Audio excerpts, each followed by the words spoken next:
দর্শক, এখন আপনাদের জানাবো ঢাকার নবাবগঞ্জের মিজানুর রহমান আজহারের মাহফিল আজ। দর্শক, আমাদের চ্যানেলে নতুন হয়ে থাকলে চ্যানেলটি অবশ্যই সাবস্ক্রাইব করে পাশে থাকবেন। এখন জানাচ্ছি বিস্তারিত।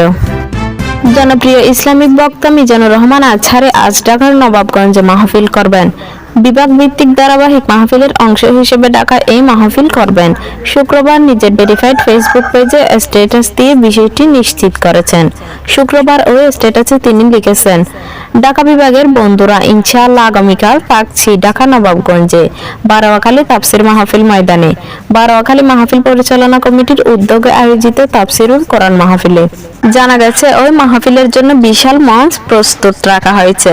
শুধু অজুখানা বানানো হয়েছে প্রায় অর্ধ কিলোমিটার জায়গা জুড়ে।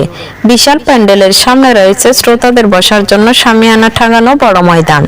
গত বছরের 27 ডিসেম্বর কক্সবাজারের পেকুয়ায় মাহফিল দিয়ে মিজানুর রহমান আজহারি তার বিভাগ ভিত্তিক মাহফিল শুরু করেন।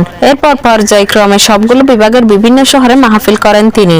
যশোর, লালমনিরহাট, সিলেট, পটুয়াখালী ও চট্টগ্রামের প্যারেড গ্রাউন্ডে বক্তব্য দেন তিনি। Desk report, NOI Bangla news.